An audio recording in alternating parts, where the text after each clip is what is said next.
Olá, voltamos com mais um programa Políticas Públicas em Foco, pela Rede Ambiente TV.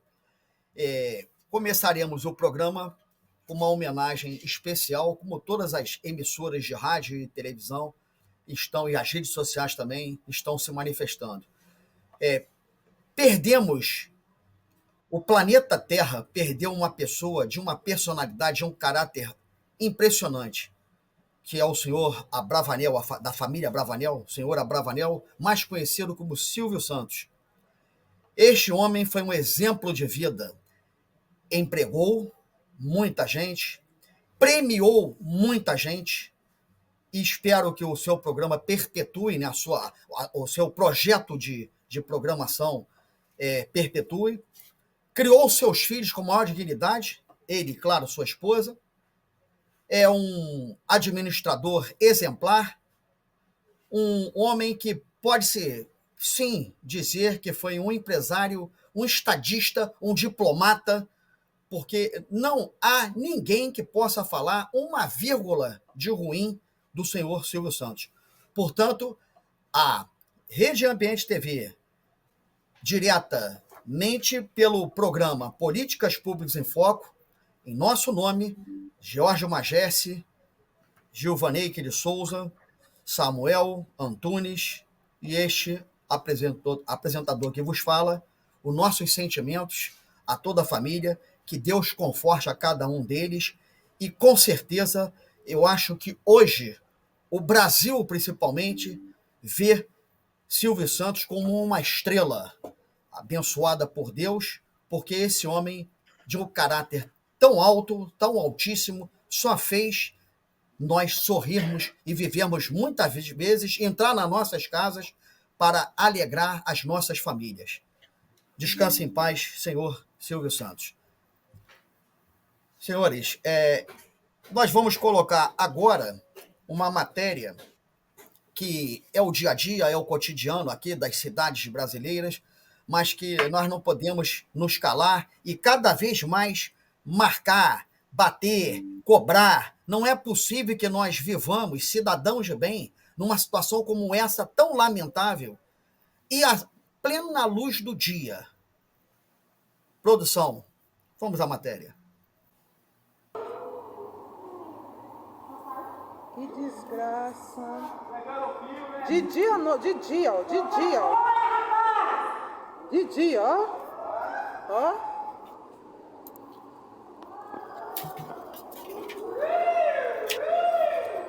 Ó, de dia, ó. Eita, minha gente. Olá, viu? Que diz... Menina, o que?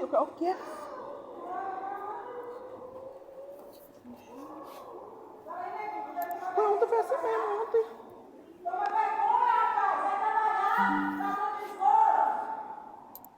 Aqui, ó, de dia, em frente ao Carraras. Todos os dias é isso, ó. Ó. Ó. Ó que fio aí, ó. Ó, 8 horas da manhã. Todos os dias, ó. Tem um ali dentro do bueiro também. Ó. Ó. Todos os dias é isso aqui, ó.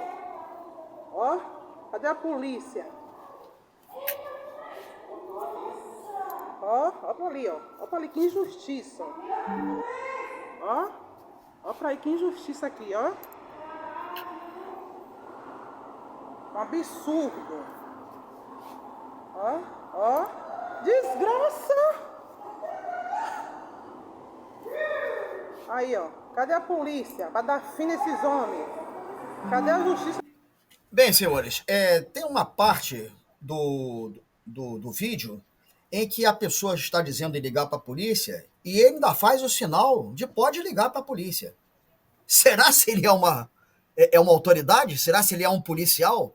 Porque hoje em dia se solta balões esses que proibidos por lei e que caem em determinadas situações de colocar a população em pânico E eu já ouvi uma vez uma pessoa vizinha falar: eu vou chamar a polícia. E a pessoa que subiu no muro da casa para pegar o balão, ele falou: pode chamar.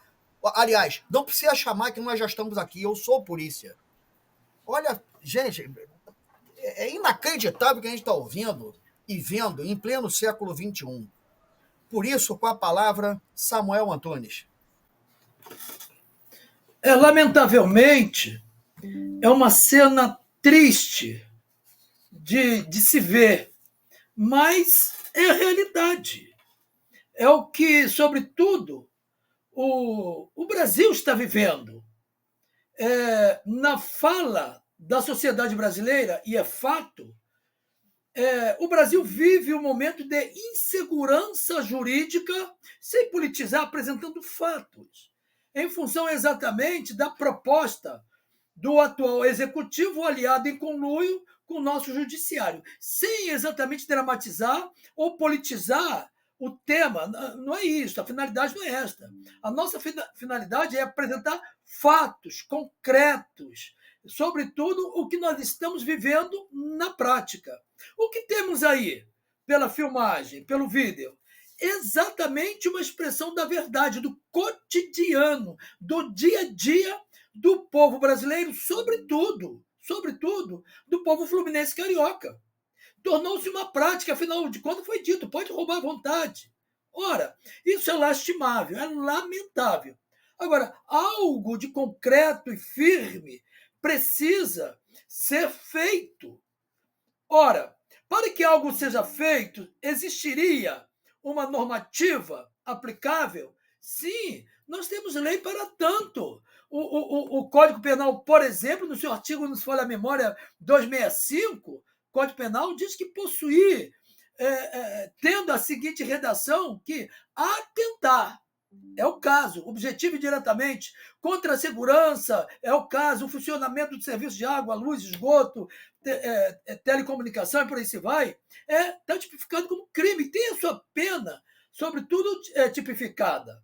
Só que tem também as brechas facultadas pelo próprio judiciário que permite, flexibiliza exatamente uma facilitação para esse agressor que aí está, esse mau elemento, dar continuidade de prática dessa natureza, em detrimento, sobretudo, da sociedade brasileira. E eu vou mais ao extremo, senhores, em detrimento da vida. Se não vejamos na prática, o cidadão, à luz do dia, não é isso? Está aí, nós vimos, está puxando o cabo elétrico.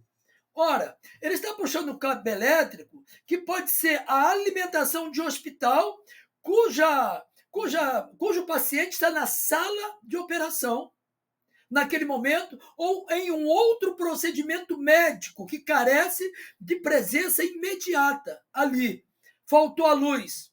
Hipoteticamente, numa unidade hospitalar de baixa complexitude, não tenha, sobretudo, lá o instrumento adequado secundário, o gerador. Como fica? Pode a fatalidade daquela vítima? Pode sim.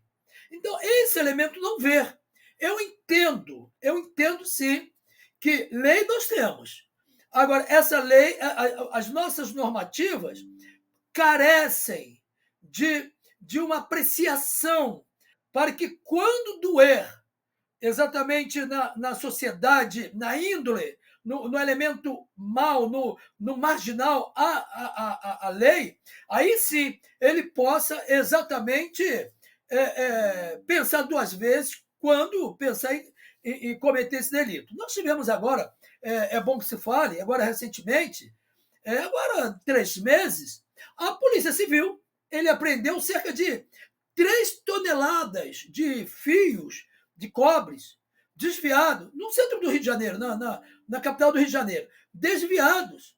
Ora, 3 toneladas. E na família Neri, que era o idealizador de prática dessa natureza, maligna, marginal, eles tinham movimentado, segundo a Polícia Civil, cerca de 30 milhões de reais.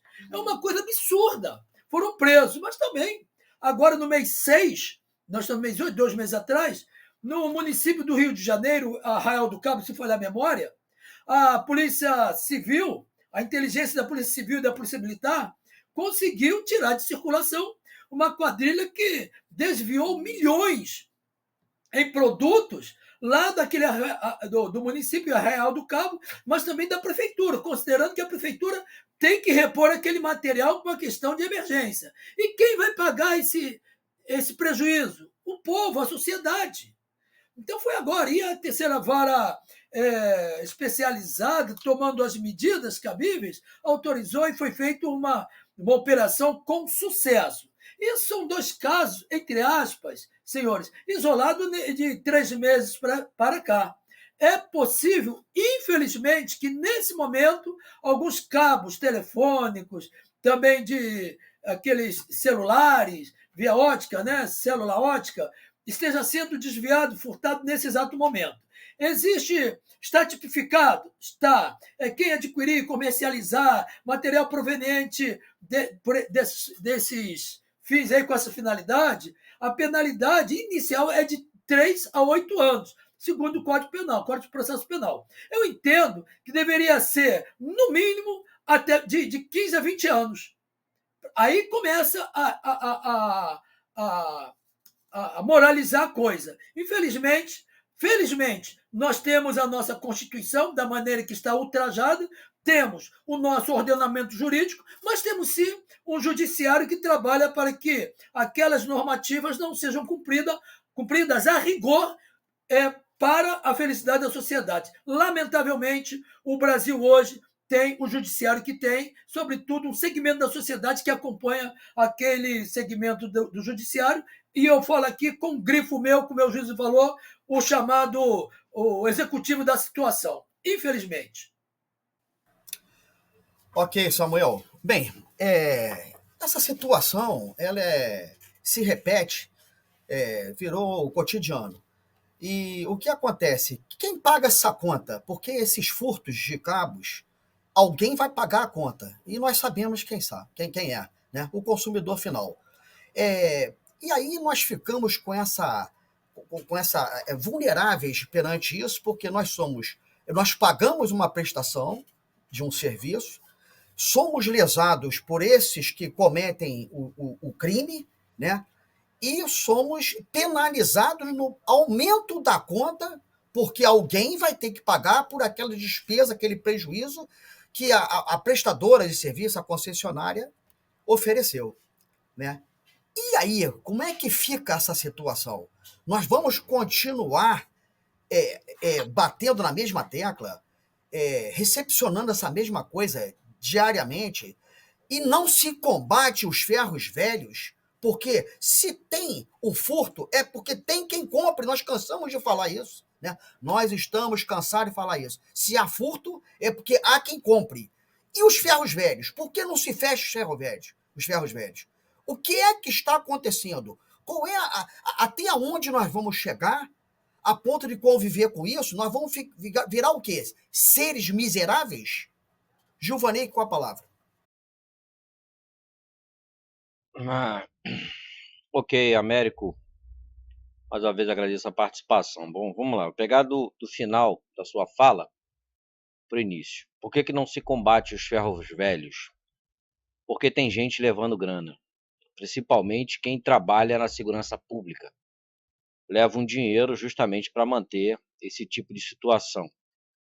Foi ontem de ontem, se não me engano, prenderam um policial civil envolvido, né, em crimes. Ele criou uma rede aí, enfim, não vou entrar nesse detalhe. E vira e mexe, quando não é civil, é policial militar metido nesse tipo de situação.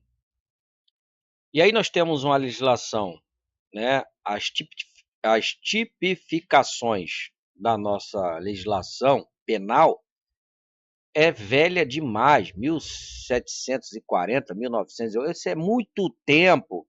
E aí ficaram remendando, mas não consertaram nada. Os remendos só vieram para prejudicar um pouco mais. Esses crimes de baixo potencial, né, não dá em nada. A polícia, por sua vez, a polícia de confronto, que é a militar, não quer se envolver nisso. Primeiro porque não tem farpela, não tem. Então eles preferem arrancar dinheiro, né, policial criminoso, né? Vamos deixar bem claro. Tem policial que quer, de fato, ser policial, mas, infelizmente, não dá para competir. E aí, o policial não quer se mexer em relação a isso. Como também não quer se mexer em relação à linha de pipa, que é uma arma, que não é criança que solta pipa, são adultos, estão degolando pessoas. A polícia militar não quer nem se meter nisso. Imagina, prender um cara que está soltando pipa com linha chilena. Vai levar para a delegacia, o policial vai ficar lá horas e horas para fazer um registro, o cara vai sair rindo da cara dele e vai voltar e vai soltar pipa. A verdade é essa. Som alto, por exemplo. Chama a polícia para ver o que dá. Dá nada. O cara vai lá, faz a arruaça dele, você que se lasque, e ele tá lá com som. Se a polícia for lá também, não dá nada. O cara ainda ri de tudo isso. Ou seja, não tem uma segurança pública que atue na base, e aí o que a gente percebe, como foi dito aqui pelo Samuel, essa ação de furto de cabo gera, né, reverbera. Pode tirar a vida de pessoas por falta de energia. A linha de pipa, se você não tem uma ação preventiva, pode degolar e matar alguém. Não é? O som alto. Semana passada, acho que uma pessoa morreu. Foi reclamado do som alto do carro do cara, o cara pegou a pistola e meteu o tiro e matou a pessoa. Cadê a ação preventiva? Aí a gente vê a Guarda Municipal. Aqui em Nova Iguaçu, onde eu resido, né, Baixada Fluminense, estado do Rio de Janeiro, a Guarda Municipal toma conta de camelô, que dá uma farpelinha para ficar na rua, obstruindo a rua, ganhando um troquinho para dar dinheirinho para a Guarda Municipal, que não atua nessas situações, que poderia ajudar a contribuir com a segurança pública, já que a PM não vai. A PM iria ser direcionada para quando o fato for consumado, mas a Guarda Municipal faria o trabalho de prevenção. Som alto. A Guarda Municipal encostava o carro, meu irmão, baixa o som, parou. Não vai parar não? Bum. Levava preso não. Fazia o registro do cara, botava-lhe uma multa pesada em cima dele, no CPF dele. Não precisava levar preso não, não precisava ir para delegacia não. E o gestor municipal tem poder para isso. Eu tive em Maringá, rapaz, e eu fiquei assim, eu falei, não é possível, eu tô no outro planeta. Maringá, ali pertinho de São Paulo, uma cidade que saiu do papel. A segurança pública lá, o guarda municipal lá, se tiver barulho, eu presenciei isso. Os sindicalistas, né, que adora pandeirinho, eu acho que ele já nasce com pandeiro. O sindicalista é impressionante, né? Eles vão para essas reuniões fazer politicagem. Eu acho que ele já nasce com um pandeiro na mão. Quando acaba a reunião, eles vão para um barzinho, beber e bater o pandeirinho, começar a cantar pagode, cantar essas musiquinhas de pandeirinho. Ficaram lá na esquina. Rapaz, em pouco tempo encostou 2 viaturas da segurança pública de Maringá. Para que isso aí. Não, mas olha só, você vai fazer bagunça lá no teu estado, aqui não. Simples assim. Acabou com o problema. Porque começa com pandeirinho, começa a beber, daqui a pouco um tá xingando o outro e pum, estanca a porrada. Acabou com o mal ali naquela hora, rapidinho. Por que isso não acontece aqui em Nova Iguaçu, Belfor Roxo, Caxias, no estado do Rio de Janeiro como um todo? Por que isso não acontece? Porque o gestor público não quer que aconteça. Porque tem muita gente, faturando com isso.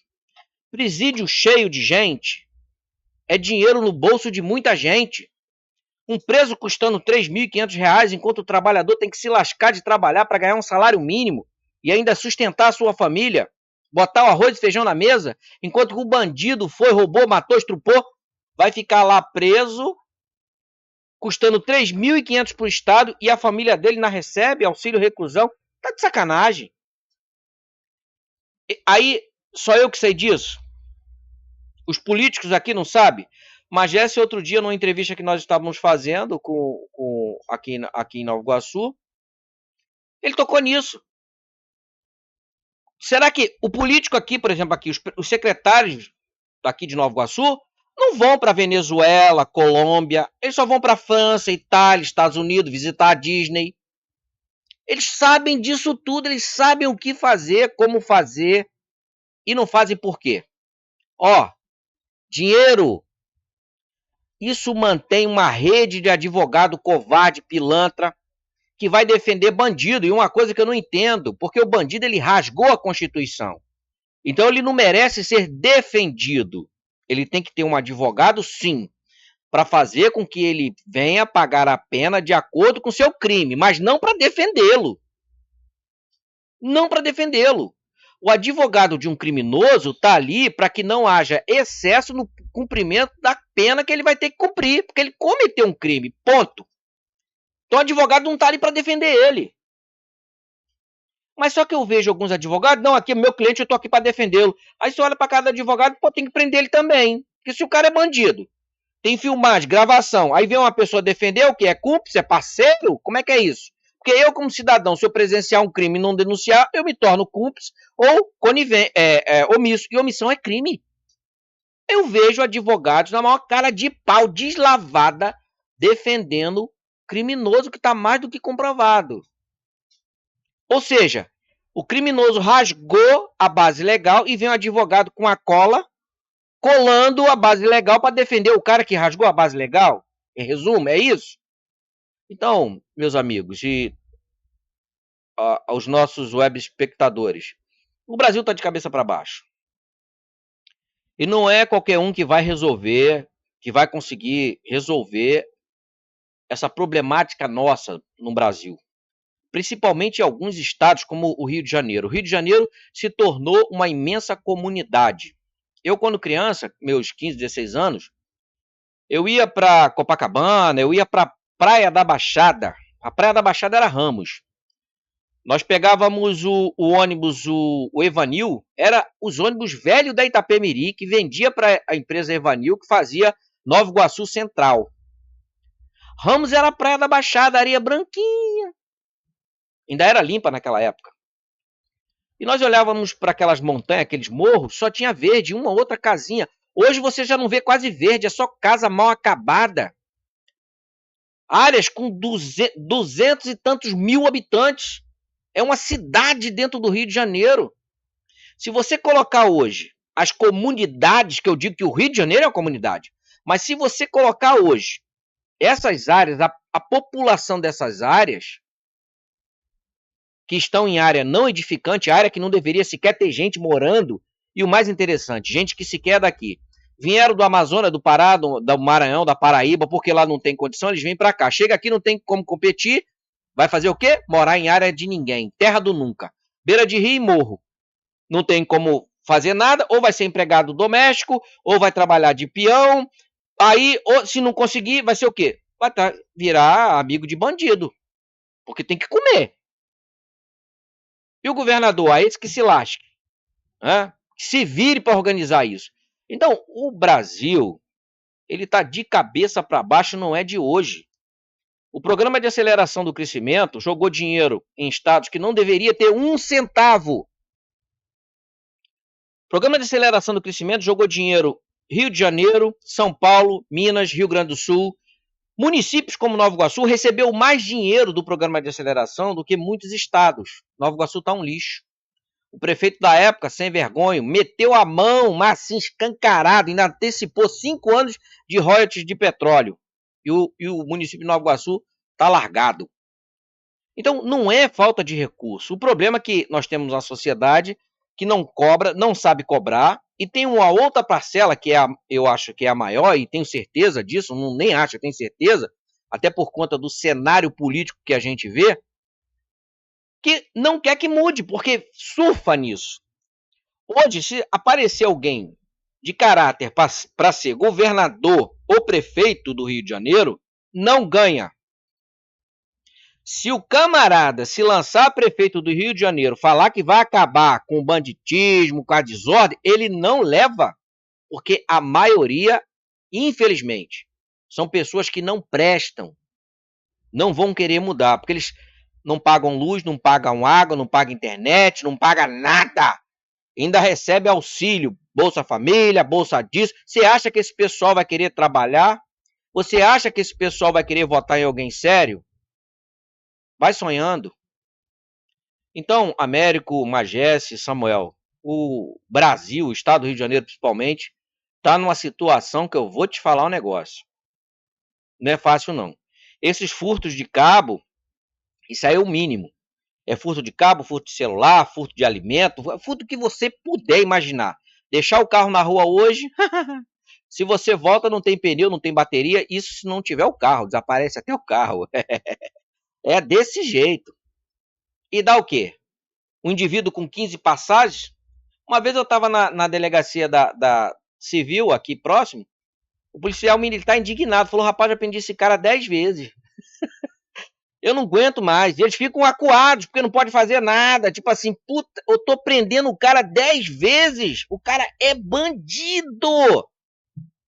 E ele lá esperando fazer o registro.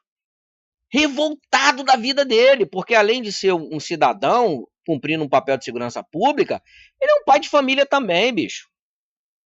E ele fica indignado como qualquer um. Como é que você prende uma pessoa 10 vezes e o cara continua indo pra rua e continua roubando? Porque no Brasil não tem pena de morte. Tem sim, porque esse pessoal mata. Mata inocente. Sem direito à defesa, sem nada. E aí fica os direitos humanos, o pessoalzinho que ganha com isso, que tá todo mundo, como eu disse, faturando com isso. Eu nunca vi ter tanto Ministério Público no Brasil, principalmente no Rio de Janeiro, de uns tempos pra cá, rapaz.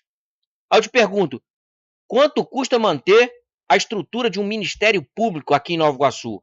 Rapaz, é tanto dinheiro só por mês. Por mês o que se gasta para manter só o Ministério Público aqui de Nova Iguaçu. Acho que dá para encher uma banheira e eu tomar banho de nota de 100. Aí tu pergunta, qual é o retorno que o Ministério Público de Nova Iguaçu dá para o povo iguaçuano? Roubalheira na saúde, roubalheira na educação, o prefeito não faz nada. É escancarado. Qual o retorno do investimento? Ora, qualquer um de nós aqui, qualquer um cidadão, quando investe, quer ter retorno. Não é para ganhar, não é investimento. Eu não estou gastando para ganhar em dobro, não. Mas se eu pago por segurança, eu quero segurança. Se eu pago por saúde, eu quero saúde. Se eu manter o Ministério Público, o que eu tenho de retorno? Zero. Zero. E aí você tem Ministério Público, você tem fórum, você tem tudo isso. Se botarmos só o judiciário, Deus do céu, eu acho que eu vou poder morrer aí umas 1000 vezes e ainda vai sobrar dinheiro. Para eu torrar sem fazer nada. Tá vergonhoso. O Brasil tá vergonhoso. Aqui tem que ter um choque. E não é qualquer choque, não. Vai ter que ser algo muito pesado, como aconteceu em alguns países, principalmente europeu. O brasileiro nunca passou fome. O dia que o brasileiro tiver que passar fome, comer resto, e o negócio esquentar, eu acho que ele começa a pensar. Enquanto ficar nesse boi com abóbora, vou te falar um negócio. Tá difícil. Jorge Magesse, Samuel, América de France. Câmbio. Depois de um comentário tão verdadeiro, né? E tão prolongado de tudo isso que nós estamos vendo acontecer pelo Gilvaneik, né? Isso está estampado, desenhado, dado recado, enfim. Há muito tempo que nós não devíamos estar esperando por isso, mas parece que nós estávamos esperando por isso. Dá a sensação de que nós estávamos esperando por isso, simplesmente. É o que eu falo, o joio ele está sempre do lado do trigo, sempre acompanhou, mas é preciso que nós nos debrucemos e reflitamos sobre expurgar o joio do trigo. Porque nós, da terceira idade, já estamos sofrendo. Os nossos jovens, e quando eu digo os nossos jovens, não é o meu, não é o do Gilvaneik, não é o do Magesse, não é o do Samuel. Os nossos jovens, mundialmente, estão sofrendo com isso. Alguns menos, outros mais, e alguns premiados, até pelo padrão de vida que algumas famílias oferecem, e nós pagamos, justamente como o Gilvaneik falou, nós pagamos muito caro para não termos o mínimo de qualidade de vida. Essa é a grande realidade. Nós pagamos muito caro para ter o mínimo de qualidade de vida. Jorge Magesse, que está do outro lado do Atlântico, já há algum tempo, alguns anos, como é que o nosso debatedor Magesse vê a Europa, né, que cabe praticamente dentro do Brasil, né? Como é que o Magesse vê a Europa se furta a cabo dessa maneira todos os dias, não importando a hora do furto? O povo paga, o consumidor final paga por esse furto mais a prestação de serviço, né? A mais na prestação de serviço. A polícia age com rigor, as leis do país, da Europa, no caso, né, do bloco europeu, como é que as leis são aplicadas? Como é que o Brasil se vê? Como é que você vê? Como é que você enxerga o Brasil diante dessa pouca vergonha, dessa patifaria, né? De desculpe a expressão, mas uma sacanagem com o cidadão de bem, que é onde nós estamos, numa tremenda bola de sacanagem, né? Essa é a grande realidade, não tem outra. Como é que o Magesse, que está agora do outro lado do Atlântico, como é que ele enxerga isso? E qual é a comparação da qualidade de vida do povo europeu com a qualidade de vida daqui? E se tem tanto bandido, né, que nós não podemos nem chamar de amador, né? Isso é bandido profissional, porque isso aí é o bandido que furta cabo, furta bateria de carro e por aí vai, é o quanto mais. Magesse, com a palavra. Boa noite, Américo França, Samuel Antunes, Givaneide de Souza, né? Primeiramente, daqui da Espanha, nossos pêsames à família do Silvio Santos, do senhor Abravanel, um empresário de sucesso, um empresário que começou a vender canetinhas e hoje tem uma grande empresa de comunicação. Meus amigos, eu vou fazer 5 anos agora em outubro, né? E eu tenho uma visão completamente diferente de vocês aí, desse debate, né? O brasileiro, na verdade, ele fala que aí no Brasil se rouba muito, né? Mas é verdade que o brasileiro se torna cúmplice desses roubos. Por que cúmplice? Veja bem, essas pessoas que estavam na janela filmando esse roubo, será que não tinha um homem para descer lá e impedir esse roubo? O brasileiro acha que porque ele tem uma polícia, é a polícia que é responsável por isso, mas não é não. Eu duvido que na Europa um cidadão aqui na Espanha vê alguém fazendo alguma infração, se ele não vai chamar a polícia, ele vai reagir. Esse negócio, liga para a polícia. A polícia não pode estar em todo lugar, minha gente. A polícia não pode estar em todo lugar. E, além disso, a polícia no Brasil, ela está desprestigiada pelo próprio judiciário. Por que não tem roubo de cabo aqui? Porque a maioria dos fios e dos cabos são subterrâneos. E o Brasil já devia fazer essa modificação há muito tempo. Olha que há uns anos atrás eu escutei, quando se fizesse alguma coisa na Barra, não sei o que, ia ser cabo subterrâneo. E até hoje, né, o que a gente vê pendurado nos fios do Rio de Janeiro, principalmente, a gente vê pendurado tênis, né? A gente vê pendurado pipa, né? Agora, por que esse cidadão roubou o cabo nessa região? Ele não ia roubar o cabo onde a milícia manda. Porque vocês sabem que as concessionárias de telefonia em muitos bairros não podem agir, porque está destinado aos milicianos. Muitas regiões, inclusive uma parte do Nova Iguaçu, que quem manda na rede de internet são os milicianos. Então, nessa região, esse pessoal não rouba cabo, porque o miliciano dá um jeito. Então, Aqui você dificilmente você vê carro de patrulha passar, você não vê quase polícia. Aqui nós temos muitas câmeras, né? Aqui a gente é monitorado em alguma central. Você não vê carro de polícia aqui passar para aqui e para lá. Eu estou falando, olha, são 11h05 da noite. A minha mulher está numa festa na rua, festa de rua. Vai chegar 1h da manhã, que essa semana nós estamos em festividade. Onde isso pode acontecer no Brasil? Então, meus amigos brasileiros, meus irmãos brasileiros, vocês têm que reagir. Vocês não reagem, vocês acham que a polícia tem que fazer tudo. Vocês são cidadãos, vocês têm que ajudar a polícia. Então, esse cidadão que estava roubando cabo, não tinha um homem para descer lá e impedir isso? Não tinha nenhum homem para ver isso? Uma senhora lá.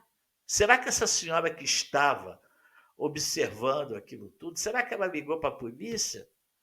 E se ela ligou para a polícia, será que a polícia vai dizer, poxa, o que é que eu vou fazer lá? Isso é tão normal. Eu vou pegar esse cidadão, como o Gil falou, vou levar para a delegacia, esse criminoso sai na minha frente, eu fico lá fazendo relatório, e o cara já foi embora, já foi para casa, já foi fazer outro furto. Então, me desculpe, meus amigos, meus irmãos, mas se há roubo no Brasil, vocês são cúmplices, porque vocês não denunciam, porque vocês não agem. Vocês acham que tem que agir é a polícia. A justiça vocês não podem contar mais, isso aí já está claro, né? Que a justiça, o povo, a Constituição não está sendo respeitada, isso já é um assunto longo, mas a verdade é essa. Aqui não acontece isso, porque se você joga uma latinha no chão, eu vi isso, turista, joga uma latinha no chão, o spawn vai lá e ó. Eu vi isso, perto da Praça de Touro. E eu não, e sinceramente, hein, eu não quis saber o que era, mas é um turista latino-americano. Porque o europeu não faz isso. O cara vai, joga lata, o cara chamou, ei, botando assim. Aí o cara foi lá, pegou. Então, por que no Brasil não acontece isso? Eu, quando estava no Brasil, ali na Marechal Rondon, quase chegando no hospital ali, São Francisco Xavier ali, eu estava no sinal, eu estou vendo o cara roubar cabo e estou vendo o cara na casa dele, olhando o cara roubar. Eu, minha mulher, não faz, deixa para lá. Mas aí o trânsito abriu, quer dizer, o cara ali no portão, olhando o cidadão com faquinha, roubando. O que esse cara é? Esse cara é cúmplice. Mas, Jéssica, me dá só uma parte. Rapidinho, me dá só uma parte. É assim, eu entendo o que você está falando, só que é o seguinte, aqui na Baixada e em algumas áreas, se você fizer isso, no outro dia você tem que se mudar. Porque o cara vai na tua casa, certo? Porque ele tem apoio dos bandidos locais, da milícia local, porque como você falou, se ele está fazendo isso, eu já falei isso. Se ele está fazendo isso é porque ele tem apoio. Então, se alguém aqui denunciar, eu denuncio, eu faço denúncia. E garanto que o Samuel, o Américo e outras pessoas fazem. Mas é uma denúncia que vai cair numa caixa, e aí, lá o policial, roubo de cabo, não vai lá nada, não vai. Entendeu, Magés? Então nós não temos um amparo legal para a gente denunciar, encostar uma viatura e nos dar cobertura. Porque se eu botar a minha cara a tapa, eu tenho que me mudar. E se eu for lá, pegar uma pistola, encher o cara de tiro, matar ele, tiver um bisonho lá filmando, eu ainda vou responder um processo. Aí a sociedade se omite, porque a sociedade fala assim, pô, peraí, o cara tá roubando. Se eu chamar a polícia, não dá em nada. Se eu falar que o cara tá roubando, não dá em nada. Se eu encher ele de tiro e não vou preso, o que eu vou fazer? É que vocês... Então, Magé, só para concluir. Não é isso não. Não é que a gente se acostumou não, o Magés. Eu me lembro, eu era moleque, policial quando entrava na corporação, na minha casa eu tinha 15 anos, parou uma viatura, desceu um oficial, ainda usava aqueles capzinho na época, a Joaninha, que era o Fusquinha, meu Deus do céu, era a viatura da Polícia Militar, encostou na minha porta para entrevistar meu pai, porque o cara vizinho lá tava entrando pra PM. Se ele era idôneo, se ele tinha não sei o quê. O cara era policial militar, escreveu na parede dele, PM, RJ. O policial hoje tem que trabalhar escondido, se ele for sério. Vai escondido, e mesmo não sendo sério, tem que ir escondido. Porque se ele botar a farda e entrar dentro da condução, ou se ele vai morrer, pegar a funcional dele, ou ele armado, tá lascado. Então, a sociedade brasileira, principalmente a carioca, chegou num estado de acuamento. Eu tô acuado, eu não tenho para onde recorrer. Se eu for no judiciário, eu tô ferrado. O processo vai se arrastar em 300 anos. Eu peguei uma defensora pública que deu vontade de eu mandar ela para tanto lugar que eu ia sair de lá preso. Vou meter a mão nela. A mulher na maior cara de pau, no maior cinismo, distorcendo tudo que eu tava falando para defender um sem vergonho. Aí você fala assim, ué, mas peraí, caramba, eu sou vítima, a mulher tá defendendo um bandido? É sério mesmo? Então, Magés, a gente tá numa situação, dependendo da área, inclusive, que não é só eu, não, até promotor de justiça. Eu tive conversando com o promotor de justiça, que ele falou, pô, ó, ali não dá não, porque se eu for bater ali, vai dar ruim pra mim. Vou ter que sair daqui escoltado. Matam juíza, matam isso, matam aquilo, você sabe disso. A juíza Scioli foi bater de frente, meteram bala e mataram a juíza. Pô, se os caras mataram a juíza e eu, que sou um coitadinho. Se eu for bater de frente com um porcaria desse, o cara da milícia lá do território, esse babacão aí tá querendo aparecer, mora onde? Vamos investigar. Tá ferrado eu, minha esposa, minha filha, acabou minha vida. Tá bom. Acabou minha vida. Tá então, nós estamos numa situação hoje aqui no Brasil, no Rio de Janeiro principalmente, de acuamento.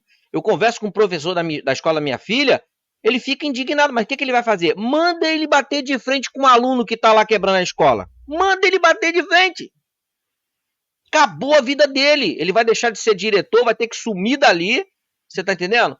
Então, tá difícil. Olha, a sociedade se encontra hoje brasileira, principalmente carioca, em uma situação de revolta sem opção. Não dá para procurar a polícia, não dá para procurar o judiciário, não dá para fazer a própria segurança, chegando ao ponto de um bandido cair na sua casa, em cima da mesa da sua cozinha, cortar a perna e ainda te processar. Isso aconteceu aqui no Rio de Janeiro. O cara fugindo da polícia, caiu dentro da casa de uma senhora, em cima da mesa dela, cortou a perna e processou ela, porque ela deixou a faca lá. Rapaz, é de rir. Aí você fala assim, pô, o cara entra da minha casa, eu não posso nem matar o miserável, mas ele pode matar minha filha, me matar minha esposa. Tá desse jeito o Rio de Janeiro, Magés? Tá bom. Agora, quem deixou chegar a esse ponto foi o povo. É isso que eu tô falando. Quem deixou chegar a esse ponto fomos vocês, pô. Fomos nós aí. O próprio povo. Nós é que deixamos chegar e vai piorar mais ainda. Quer falar de política? Agora os deputados estaduais vão perder a verba, eles agora estão querendo processar o pessoal do STF, botar que está interferindo no poder. Por quê? Porque está mexendo no bolso dos deputados. Estava todo mundo caladinho porque não estava mexendo no bolso deles, na verba do Pix dele, na verba deles. Então, se essa situação acontece, foi o povo que deixou acontecer. Chegou aonde chegou por culpa do povo.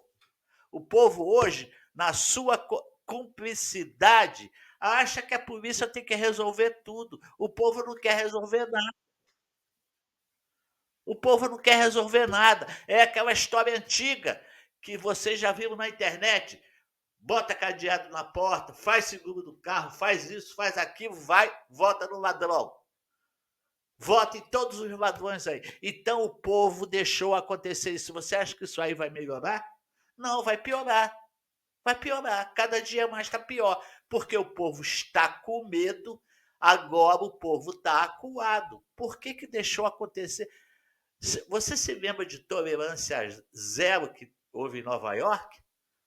Qualquer furto, o cara ia preso. Aqui não, poxa, o cara roubou o negócio, não é nada, é um coitado. Aí vai acontecendo.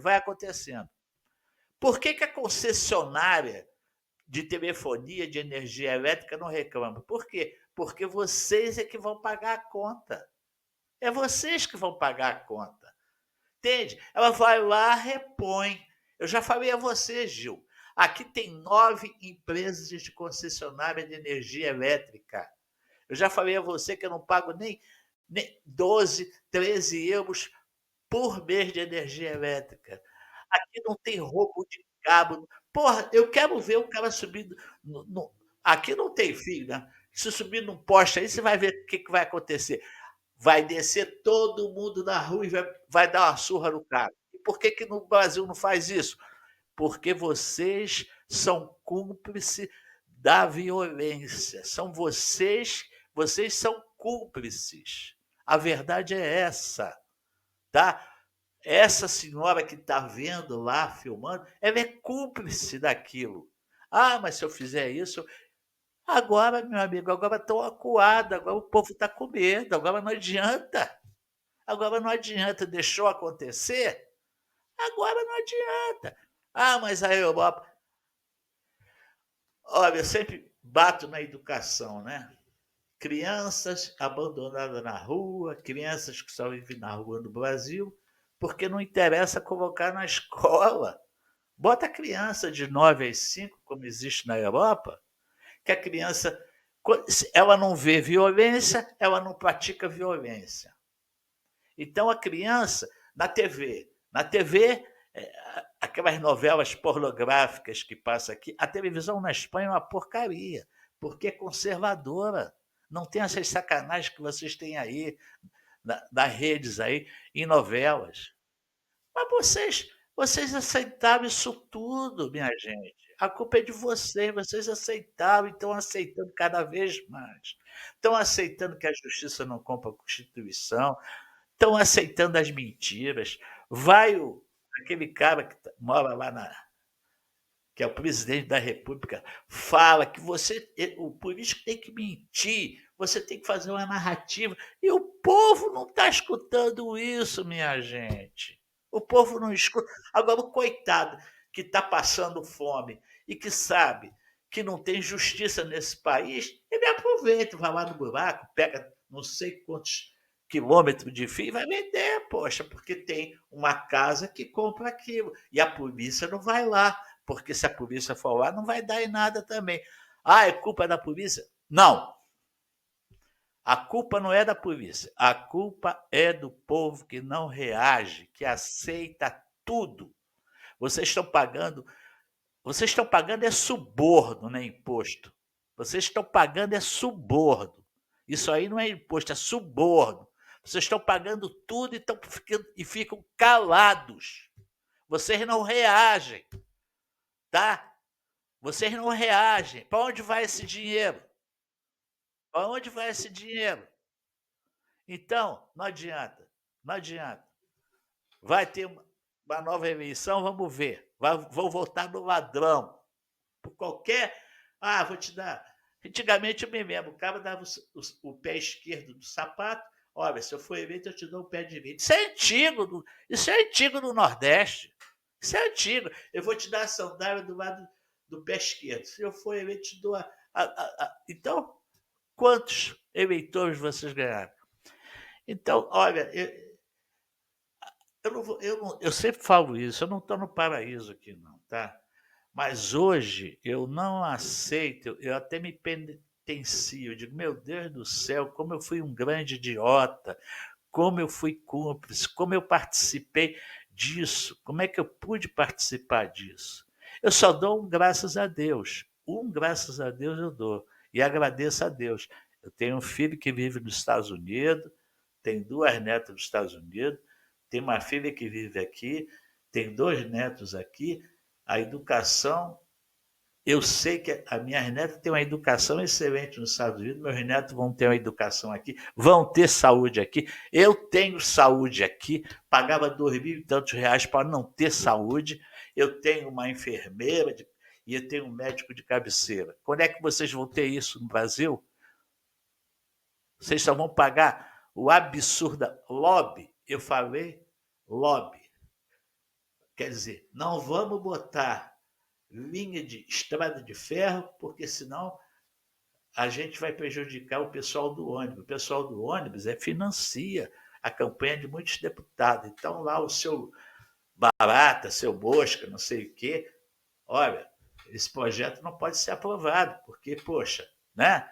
Então, o Brasil, o que mais existe é lobby. A Petrobras está aí. Olha, vamos montar uma indústria de carro, não vamos botar trilho, tirar o trilho, tirar o bonde. Ah, é muito atrasado o bonde. Vai a Portugal para você ver. Tem bonde, tem lotação, tem ônibus, tem carro, tem moto e trafega. E as ruas da Europa são estreitas. Ah, vamos tirar o bonde para a gente aumentar o número de linha de ônibus. Aí eu vou ganhar mais. Aí eu dou dinheiro ao vereador, dou dinheiro ao... Vocês querem escutar a verdade? Porque quando você está num país como esse aqui, aí você tem que fazer comparação. Meu Deus do céu, meu país é o país mais rico do mundo. A Espanha, se comparada ao Brasil, é um país miserável, um país pobre. Agora, brasileiro vive feito miserável. E o pessoal aqui vive um padrão de vida bom. Quer saber de uma coisa? Agosto fecha o comércio porque eles vão sair de férias. Em Barcelona, o povo está proibindo, não quer que turista vá, que tumultua a cidade dele. Eu já se viu o povo aquele Airbnb, aluguel de apartamento e casa, o governo está fazendo um decreto, reduzindo aquilo para não ir turista, o turista ir para o hotel. Então o povo de Barcelona não quer turista, quer viver uma vida melhor. É isso aí, meus amigos. Infelizmente é o que eu falo. Eu tenho uma opinião completamente diferente dos meus amigos, porque eu estou vivendo uma situação e estou refletindo, fazendo comparações para vocês. Por mais que eu diga o que tem aqui, vocês não vão imaginar. Falamos de energia elétrica, que tem 9 que fica ligando para você, olha, vem para cá, não sei o quê, nós te damos um bônus. Eu ganhei um bônus de 217 euros por eu manter o meu gasto, e eu pago menos de 15 euros por mês. Você vê, eu ganhei dinheiro. Tá? O meu amigo botou o teto solar, o meu amigo âncora já está ganhando uma taxada muito grande. Aqui, 63% da energia aqui é solar e a eólica. E aqui tem neve na Espanha, pô. O Brasil tem sol o ano todo. Por que não bota no Brasil? Porque não quer perder o monopólio, porque tem o lobby. Então vocês têm que se ferrar mesmo. Se vocês não reagirem, vocês vão passar eternamente sendo cúmplice dos roubos, cúmplice da situação. Desculpe, meus queridos amigos, eu adoro o Brasil, mas, sinceramente, cada dia que passa eu envergonho de mim mesmo de não ter reagido, de ser enganado pela imprensa. A imprensa nos enganou esses anos todos, formou verdadeiros idiotas como eu, e a gente teve uma visão completamente diferente, e a gente até hoje está sendo enganado. Querem derrubar as redes sociais, por quê? Porque as redes sociais pode ter fake? Tem, mas quem faz mais fake é a imprensa. Então, esse roubo de cabo não se justifica, mas aí se justifica, porque aí tudo se rouba aí. Até o presidente fala que roubou para tomar cervejinha, roubou para... É bobagem isso aí, né? Então, quem vai ter que mudar isso não é o político, não é a polícia, tá? A polícia, coitada, está mais acuada do que o povo. Então, quem tem que mudar isso é o povo. Ou então, eu acho que o Brasil hoje merecia um povo melhor. Talvez o brasileiro podia ir para outro país e deixasse quem quer produzir, quem quer justiça, habitar o Brasil. Eu penso assim, sabe? É isso aí, Américo França, me desculpe, mas é a opinião de quem diferente e refletindo. Sem problema, não, realmente a gente tem que colocar os prós e os contras. Sabemos que o amigo é brasileiro, sabemos que o amigo viveu a sua grande parte da vida aqui no Brasil, né? Na sua casa, no seu quintal. E é claro que nós hoje estamos aí até com um prêmio, né, de ter um debatedor nosso da programação que mora do outro lado do Atlântico e que pode fazer essa comparação. É preciso que essa comparação venha justamente para que o povo acorde, né? O povo saiba cobrar, né? E eu vou te falar, é complicado quando você fala que nós não pagamos imposto, né? Como é que você disse mesmo? É que nós pagamos suborno. É lamentável que a gente tenha que, de uma certa forma, admitir que isso aí não é imposto. Porque o imposto ele é compulsório e, como compulsório, ele vai ser trazido, né, vai ser dado retorno para aquele que paga em bens e direitos, né, em qualidade de vida, saúde, educação, segurança, e realmente nós estamos a desejar por isso. Bem, nós estamos chegando ao final do programa, né, estamos nos aproximando, e eu gostaria, antes de passar a palavra para as considerações finais, ou mais alguma colocação que o Samuel queira fazer, dizer que nós temos aí me parece que já está pronto, né, Giovanni, do senhor Abravanel, né? Te mandei aí uma homenagem que nós vamos fazer, né? Que se puder jogar no final da programação, certo? Passei para você? Tá tudo bem? Bem, então nós vamos passar a palavra, como eu disse, chegando já ao final do programa, nos aproximando do final do programa, a palavra ao Samuel Antunes para suas considerações finais e alguma colocação que queira fazer. Samuel. Sim, Américo.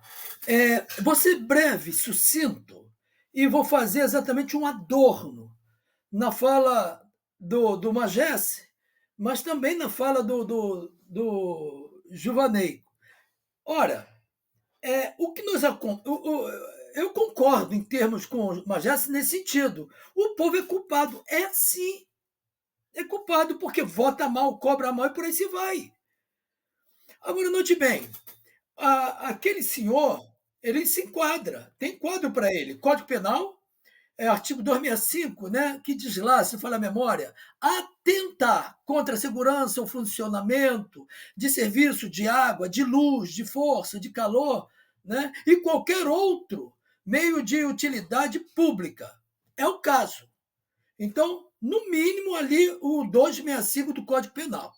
Só que o legislador, esta figura que o povo coloca lá, aí eu começo a dar razão ao companheiro Magesse, vota mal. Ora, o povo tem participação objetiva e direta, sim, exatamente por isso. O povo colocou o legislador e o legislador se corrompe, muitos deles, isso é fato, e ele, o legislador, criou o chamado furto famélico. Furto famélico exclui o injusto, é o caso aí, o cidadão, por ausência de antijuridicidade, ou estado de necessidade ou culpabilidade. Então, o povo bota lá o legislador trabalha contra o povo e o povo fica batendo palma.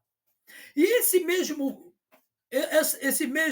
Congresso, bem como o mesmo executivo elaborado pelo próprio povo, é exatamente que vai tirar a condição do povo estudar, trabalhar, progredir, avançar, considerando que o atual judiciário promoveu uma falência no Brasil, na economia do Brasil, isso é fato. Ainda tem meia dúzia de gato pingado batendo palma para eles. Ok. Agora, note bem, esse furto aí do tema, em si, ele é naturalmente crime. Analisando de forma nua e crua, é sim considerado um delito. Aliás, o artigo 155 do Código Penal do nosso ordenamento diz que subtrair para si ou para outrem coisas alheia, imóvel, é o caso. Então, aí é um furto? Sim. Aí eu volto no furto famélico. O que diz o artigo 23 e 24 com relação ao furto famélico? Bom, esse cidadão que está orientado, porque atrás dele tem uma grande empresa, uma firma, essa que eu falei na minha primeira fala, só em uma família estava movimentando cerca de 3 toneladas de material furtado. 3 mil quilos. 3 mil quilos. Então, por trás desse cidadão, tem alguém grande nesse sentido. Exatamente o quê? Comprando, facilitando, desviando, trabalhando e por aí se vai. Né? Laborando isso aí, fazendo disso uma moeda de troca. Aí, a sociedade diz, o legislador vai dizer que criou o furto famélico, considerando que quem fez o legislador foi a sociedade. Aí eu concordo com o Américo de forma reiterada. O furto famélico é aquele, senhores, motivado para buscar alimentação para si. Coitadinho dele. Coitadinho daquele desgraçado que nós fizemos desgraçado, para enquadrá-lo no estado de necessidade. Então, o mau legislador fez exatamente tipificou, faz do cidadão um elemento pobre coitado, sem educação, sem cultura, sem trabalho, falindo tudo que aí está. Isso é prática no Brasil. Aí depois pode furtar à vontade. Aliás, aquele desocupado diz, pode furtar à vontade o celular, não tem problema não, coitadinho, para tomar uma cerveja. Abriu a porta, escancarou a porta para o furto, o roubo que tem causado tantos males. Agora eu vou somente aqui, que eu abri aqui agora, eu estou no celular, o que diz o crime famélico? O artigo 23 e 24 do Código Penal. Diz que não há crime quando o agente pratica um ato em estado de necessidade. É o caso. Ele vai chegar lá, está bem orientado, tem uma firma com ele tem um advogado orientando ele, ou alguém de direito orientando ele. Olha, uma vez preso, diga que você roubou aquele 500 metros de fio lá para dar comer a você e seu filho, sua família. Enquadra ele como crime famélico. Inclusive, infelizmente, o judiciário, como está, para não falar outra coisa, acata o argumento da sua defesa. Aí diz mais. Necessidade. Legítima defesa ou cumprimento do dever legal. Não é o caso. Agora, a redação do artigo 24. Define estado de necessidade como uma situação em que alguém pratica um ato para salvar o direito próprio e alheio em um perigo atual o que provoque a sua vontade. Vai direcionando até que fala de fome. Então, o crime que o ordenamento que diz, olha, é furto, é o mesmo que criou o famélico que diz, olha, nessa situação pode. Então, é meio termo, barro um tijolo. Então, concordo com com o nosso companheiro Magesse, que diz que realmente que é culpa do povo nesse sentido. Aqui na cidade de São Paulo, na capital de São Paulo, aliás, fala melhor, no Brasil, em tese, quem diz a população, nós temos um monte de parlamentares viciados em drogas. Nós temos, no momento, um candidato a um cargo no capital de São Paulo, declaradamente viciado. Ele era para estar lá, considerando que todo e qualquer viciado na ordem e com esse entendimento da população é indiscutivelmente um promotor da violência. Então, aí está a causa e efeitos. Infelizmente, está acontecendo. Eu lamento muito. Isto posto, carga vencida, e fica aqui minhas considerações finais, e a família Abravanel, e eu deixei por último, meus sentimentos, meu carinho. Esse homem existe uma lacuna, um vácuo, claro, que ninguém há ninguém vai substituí-lo nunca. Aliás, ninguém substitui ninguém. Se quer chegar perto desse grande homem já dito, Silvio Santos, ele fará falta para o Brasil, para a sociedade, para todos nós. Ele morreu com 93 anos, eu sou um pouco mais novo, mas eu me lembro na qualidade de ainda garoto novo, quando nós o víamos na televisão alegrando a família. Então, a família, meus sentimentos, e, sobretudo, meus votos e rogos a Deus que o Eterno console e conforte a família Abravanel. Então, aqui, meu muito obrigado a Deus, minha gratidão a Deus por ter nos concedido um dia, Senhor Abravanel. Ok, mas Samuel, realmente faço minhas suas palavras, acredito que a nossa bancada faça também das suas palavras deles. Bom, eu vou deixar o Giovanni por último para as considerações finais e algum comentário que queira fazer, porque ele também, como é o homem que trabalha ali na produção, nós vamos ter no final da programação, nós vamos ter uma singela lembrança, né, homenageando esse senhor, esse cidadão brasileiro, né?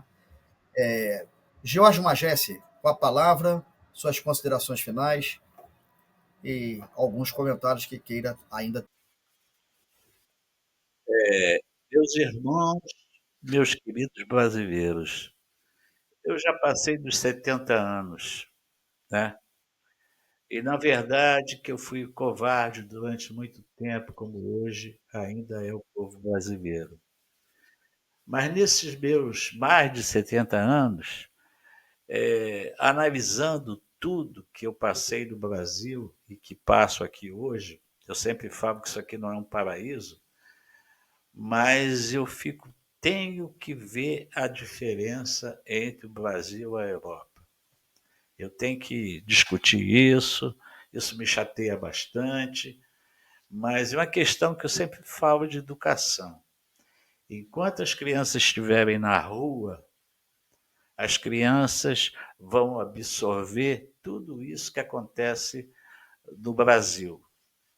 Tudo isso. As crianças hoje nascem com um chip muito mais avançado do que no nosso tempo. Nós éramos muito inocentes, né? Hoje, com as redes sociais, sem a imprensa velha, né? Com toda a imprensa velha, as crianças hoje vão poder refletir mais. Espero que as crianças encarem o patriotismo, encarem a situação de uma maneira mais diferente, muito diferente do que nós encaramos, né? Vivemos uma década de 60, de 70, de 80, uma década conservadora, uma década de respeito, e agora esse socialismo vestido mais de comunismo está fazendo isso com a população e com a juventude. Então, vamos ter várias manifestações agora, né? Eu espero que o pessoal vá não com a faca nos dentes, mas esquece um pouco mais de tirar selfie, porque manifestação não é festa, manifestação é reivindicação. Se você vai a uma manifestação, você quer reivindicar alguma coisa. Então, nós não vamos para uma festa, nós vamos para uma situação de mudança. Então, já foi programada aí uma manifestação para o dia 25, o dia 7. Então, o povo deve ir, não com a faca nos dentes, como a gente fala, né? Mas deve ir com a consciência de mudança, não de festa, porque não tem nada de alegria que a gente está participando de uma manifestação. A gente participa para ter mudança. E vocês, por favor, aproveitem essas eleições e não vote no ladrão, não vote no corrupto, não vote no cheirador de açúcar, né? Aquele que está sempre com o nariz suado, né? Então eu sei que a comunidade, quem vive nas comunidades, vive mais acuado do que quem vive fora da comunidade. Mas o voto é secreto, meus amigos. Mesmo que o chefe da boca ele não vai saber que você votou no certo. Você para de votar no errado, porque é que eu falei, isso tudo que acontece é uma cumplicidade do povo. O povo tem que reagir. E, meus amigos, eu torço para que tudo mude nesse país, um país que eu amo muito como o Brasil. E só depende de vocês. Américo França, muito obrigado. Samuel Antunes e Givaneide de Souza. Ok, Mageste, mais uma vez agradecendo a todos os nossos debatedores do programa Políticas Públicas em Foco, e oremos, né, também, oremos e vigiemos para que os nossos líderes, os nossos representantes sempre procurem fazer o melhor pelo bem comum. Giovanni, com a palavra, suas considerações finais. Ok, Américo, Magesse. A sociedade precisa refletir muito o que ela quer. Não para o futuro, porque normalmente quem vai às urnas eleger o seu representante já tem uma certa idade. Eu pediria, né, para essa pessoa que vai às urnas eleger o seu representante, que pense no seu filho, na sua filha, nos seus netos, o que você está deixando para eles.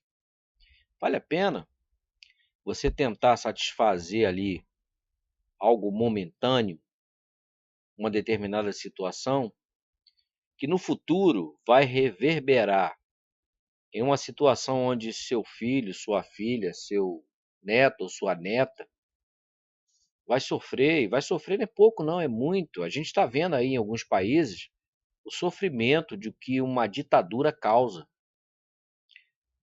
Nós estamos vendo o que está acontecendo em alguns países de indivíduos que ocupam espaços de representação pública, ou seja, espaços que deveria ser para representar a sociedade, mas eles ocupam esses espaços para eles se apropriarem dessas pessoas, de um país, de uma nação, né, ditando suas regras. Ficam podres de rico e o povo na miséria. Então, o que eu peço é que essas pessoas reflitam muito em relação a essa situação. O Brasil já deveria ter aprendido isso. Nós fomos mal colonizados pra caramba. Isso é fato.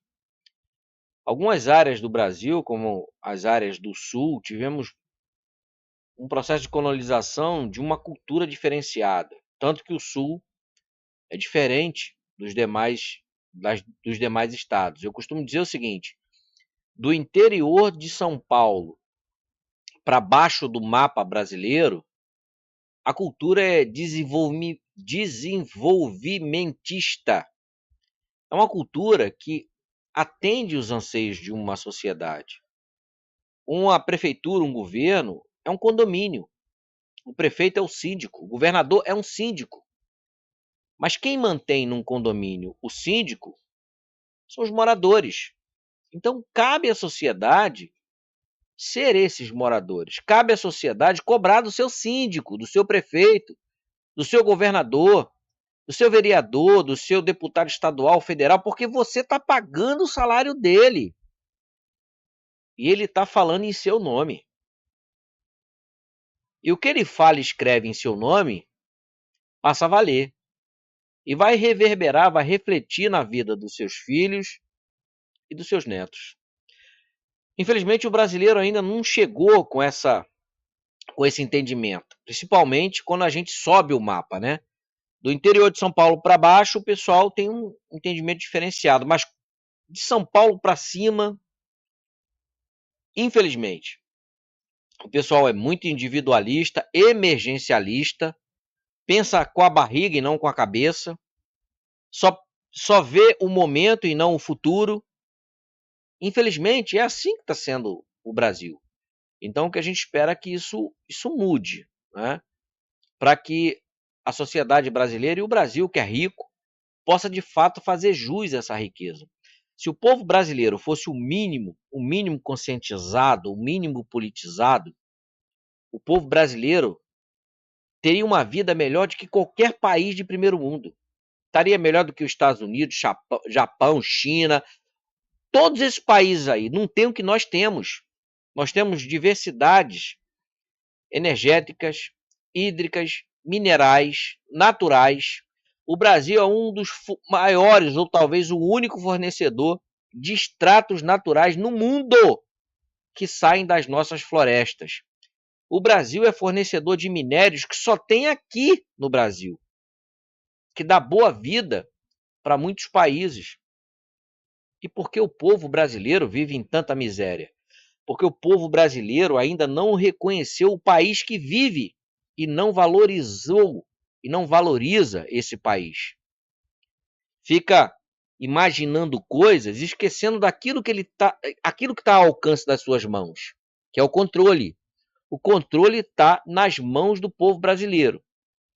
Mas, infelizmente, esse controle o povo tem passado para indivíduos covardes, corruptos, bandidos, que afundam cotidianamente com esse país que só não está pior por conta da nossa riqueza. Imagina se o Brasil fosse uma Arábia Saudita. Só tem areia e petróleo. Olha, eu vou te falar um negócio. O brasileiro estava ferrado. Aqui nós temos petróleo, mas não temos tanta areia. Mas, em compensação, temos água em abundância, verde em abundância, minerais de todos os tipos de abundância, e o povo brasileiro continua vivendo na miséria.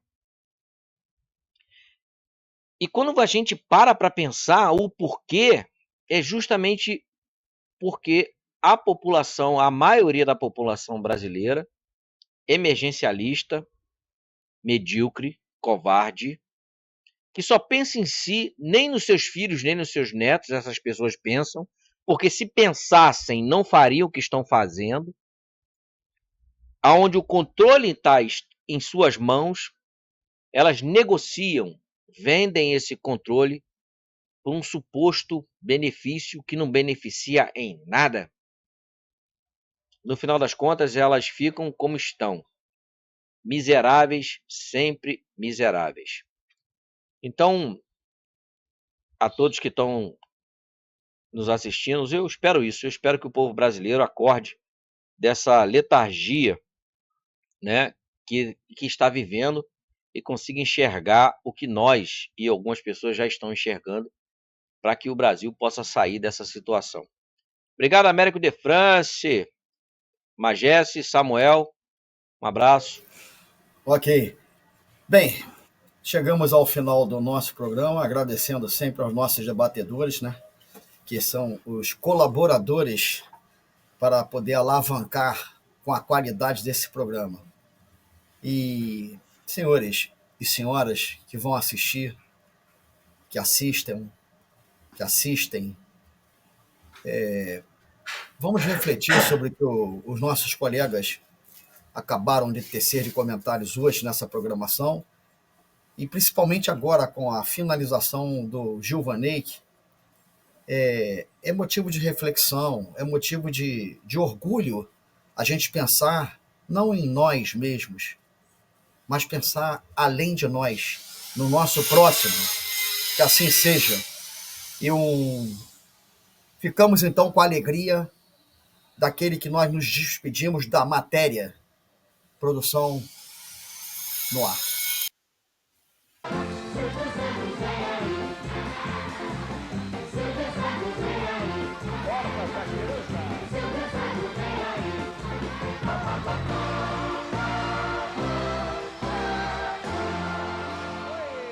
Cênora Abravanel, mais conhecido como Silvio Santos, nasceu na Lapa, no Rio de Janeiro, no dia 12 de dezembro de 1930.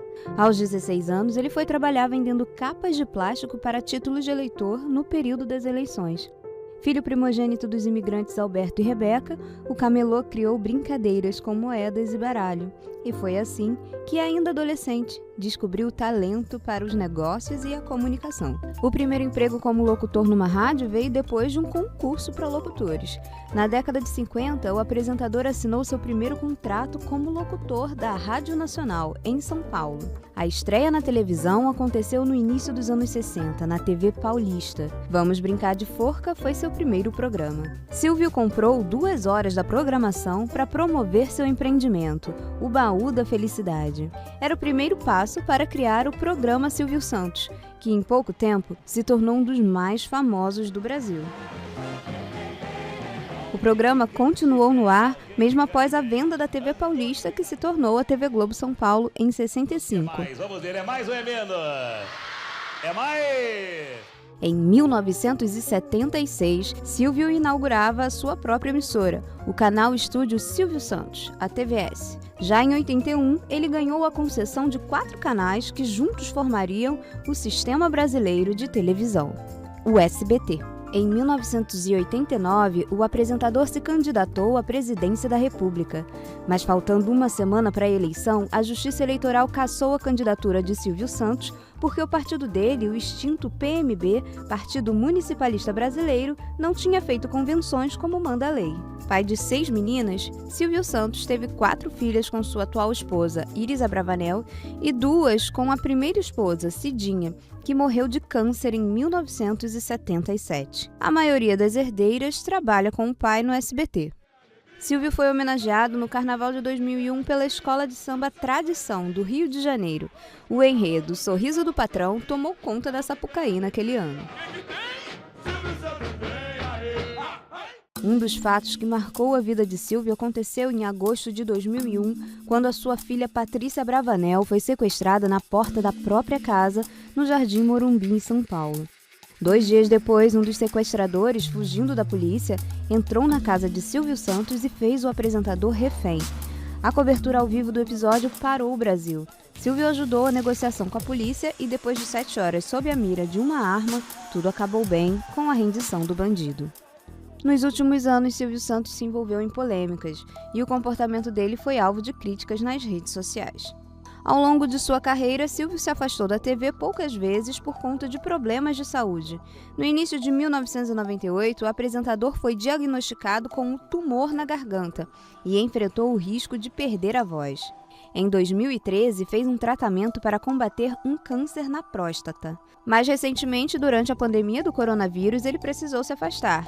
E depois de tomar 2 vacinas, voltou às telas em julho de 2021. Semanas depois, Silvio teve Covid, foi internado, se recuperou, voltou a gravar, mas não no ritmo de antes. Depois de 6 décadas quase ininterruptas no ar, a filha Patrícia foi quem passou a comandar o programa Silvio Santos.